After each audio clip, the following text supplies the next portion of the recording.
नमस्कार दोस्तों, मैं हूं डॉक्टर ज्योति और मैं आपका बहुत बहुत स्वागत करती हूं मेरे इस यूट्यूब चैनल में। आज की वीडियो में हम बात करने वाले हैं, अगर आपको हाइड्रोसील की तकलीफें हैं। हाइड्रोसील यानी कि आपके जो टेस्टिस होते हैं या फिर टेस्टिस का जो मेम्ब्रेन होता है, टेस्टिस की जो कवरिंग होती है, तो उसके अंदर जो पानी भर जाता है उसे हम बोलते हैं हाइड्रोसील। तो अगर आपको हाइड्रोसील की समस्या है और हाइड्रोसील जो है वो आपका पूरी तरीके से ठीक नहीं हो रहा है, बहुत दिनों से आपको हाइड्रोसील की समस्या है, तो उसके बारे में हम डिटेल में बात करेंगे। हाइड्रोसील के कारण क्या होते हैं, क्यों बनता है, कैसे सिम्टम्स मिलेंगे, साथ ही में हाइड्रोसील के लिए आप कौन से होम्योपैथिक मेडिसिन दे सकते हैं, इसके बारे में डिटेल में जानकारी आपको इस वीडियो में मिलने वाली है।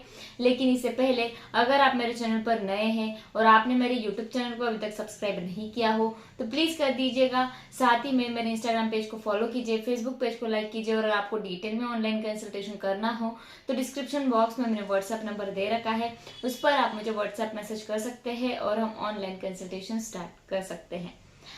तो क्या होता है कि आपके जो टेस्टिस होते हैं, अंडाकोश होते हैं, उसका जो मेम्ब्रेन होता है या फिर कवरिंग होती है, तो उसके बीच में उसके अंदर जो पानी जमा हो जाता है, जिसके कारण आपको हाइड्रोसील बनता है, आपके अंडाकोश में सूजन आ जाती है। तो इसमें क्या होता है कि किन कारणों की वजह से आपको हाइड्रोसील होता है उसके बारे में हम बात करते हैं। तो अगर आपको टेस्टिस का, अंडाकोश का अगर इन्फेक्शन होता है उसको हम बोलते हैं ऑर्काइटिस। तो अगर आपको ऑर्काइटिस की समस्या है, इन्फेक्शन की समस्या है, जिसके कारण आपको हाइड्रोसील हो सकता है। दूसरा मेन रीजन होता है कि आपका जो मेम्ब्रेन होता है या फिर अंडाकोश की जो कवरिंग होती है, उस मेम्ब्रेन से थोड़ा थोड़ा पानी बाहर निकलता है, लेकिन किसी कारणवश ये जो पानी है या फिर जो सिक्रीशंस है वो आना कम हो जाते हैं और वो अंदर के अंदर ही रह जाते हैं, जिसके कारण भी अंडाकोश में आपको स्वेलिंग देखने को मिलती है, सूजन देखने को मिलती है और आपको हाइड्रोसील होता है। या फिर क्या होता है कि आपके अंडाकोश में जो पानी या फिर जो मेम्ब्रेन के अंदर जो पानी भरता है वो एक लेवल तक भरता हो तो अच्छा है, लेकिन इसकी मात्रा अगर बढ़ जाती है उसके कारण भी आपको हाइड्रोसील होता है। या फिर आपके टेस्टिस को या फिर अंडाकोश को चोट लग जाती है या फिर बॉल लग जाती है, जिसके कारण भी आपको हाइड्रोसील हो सकता है। इंजुरी के कारण भी आपको हाइड्रोसील हो सकता है। तो ये मेन रीजन थे जिसके कारण आपको हाइड्रोसील हो सकता है। अब आप कैसे पहचानेंगे कि यह हर्निया है या फिर हाइड्रोसील है? तो अगर आप ऐसे कमरे में जाइए जहां पर पूरी तरीके से अंधेरा है और आपके अंडाकोश पर टॉर्च लगाइए, बिल्कुल ऐसे पानी जैसा आपको परछाई देखने को मिलेगी, तो हाइड्रोसील होता है। और साथ ही में ये जो हाइड्रोसील है, इसको पहचानने के लिए आप जैसे पानी का भरा हुआ जो बलून होता है उसको प्रेस करते हैं और छोड़ने के बाद वो अपने शेप में फिर से आ जाता है, तो ऐसे ही कुछ प्रकार का हाइड्रोसील रहता है। तो उसको भी आप इस तरीके से पहचान सकते हैं कि आपको हाइड्रोसील है या फिर हर्निया है। अब हम बात करते हैं कि हाइड्रोसील के लिए आप कौन सी होम्योपैथिक मेडिसिन ले सकते हैं। हाइड्रोसील ठीक करने के लिए, पूरी तरीके से ठीक करने के लिए होम्योपैथी में बहुत ही अच्छी मेडिसिन है, उसके बारे में अब हम बात करते हैं। तो पहली मेडिसिन आप इस्तेमाल करेंगे हाइड्रोसील के लिए, वो है रोडेडेंड्रॉन। ये जो रोडेडेंड्रॉन मेडिसिन है, इसमें क्या होता है, अगर आपको ऑर्काइटिस हुआ है, ऑर्काइटिस यानी कि अगर आपको टेस्टिस का इन्फ्लेमेशन, इन्फेक्शन हुआ है, जिसके कारण आपके अंडाकोश में पानी भर गया है, सूजन आ गई है, तो वहां पर ये रोडेडेंड्रॉन मेडिसिन आप दे सकते हैं। बहुत ही अच्छी तरीके से मेडिसिन काम करता है। जिन लोगों में बुखार के साथ हाइड्रोसील रहता है उनमें ये रोडेडेंड्रॉन मेडिसिन आप जरूर दे सकते हैं। 30 CH पोटेंसी में दीजिएगा। इसके डोज सुबह और शाम दिन में 2 बार लीजिए। 30 CH पोटेंसी में 2 बूंद आप डायरेक्टली टंग पर ले सकते हैं, बहुत ही अच्छे रिजल्ट मिलते हैं। दूसरा मेडिसिन है वो है क्लीमेटिस इरेक्टा। इसमें कैरेक्टरिस्टिक सिम्टम है कि हाइड्रोसील में पेशेंट को दर्द नहीं रहता है। हम देखते हैं कि बहुत सालों से, यानी कि 1 साल से है या फिर 6 महीने से पेशेंट को हाइड्रोसील है, लेकिन दर्द का रीजन नहीं रहता है, दर्द नहीं रहता है, पेनलेस स्वेलिंग रहती है हाइड्रोसील में।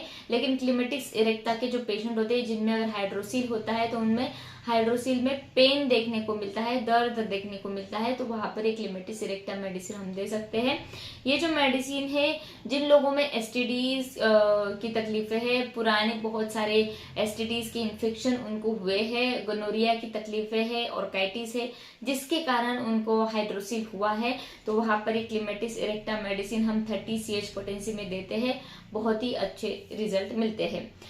लास्ट मेडिसिन आप दे सकते हैं वो है ग्राफाइटिस। ग्राफाइटिस मेडिसिन क्या करता है कि अगर मेम्ब्रेन की कुछ समस्या है जिसके कारण हाइड्रोसिल बनता है, इन्फेक्शन इन्फ्लेमेशन नहीं है, लेकिन मेम्ब्रेन यानी कि जो अंडाकोश का कवरिंग है उसमें कुछ डिफेक्ट है, उससे पानी जो है वो बहुत ज्यादा भरता है अंडाकोश में और उसके कारण आपको सूजन आती है, पेनलेस स्वेलिंग रहती है, पुरानी है समस्या, क्रॉनिक है, सालों से है, 6 महीने से है, तो वहां पर ये ग्राफाइटिस मेडिसिन हम देते हैं। इसको आपको 200 या फिर 30 CH पोटेंसी में दीजिए, दिन में 2 बार सुबह शाम लीजिए, बहुत ही अच्छे रिजल्ट मिलते हैं। तो ये तीनों मेडिसिन आप सिम्टम सिमिलैरिटी के हिसाब से लीजिए, आपके जो भी सिम्टम्स है उससे ये तीनों में से कौन सी मेडिसिन मैच करती है वो आप ले सकते हैं। इस मेडिसिन के साथ आपको और एक मेडिसिन लेनी है बायो कॉम्बिनेशन, उसका नाम है नाइट्रोम्यूर 6X। ये जो नाइट्रोम्यूर 6X मेडिसिन है ये हाइड्रोसील के लिए बहुत अच्छी मेडिसिन मानी जाती है। इसमें क्या होता है कि पेशेंट को अगर हाइड्रोसील है, उनके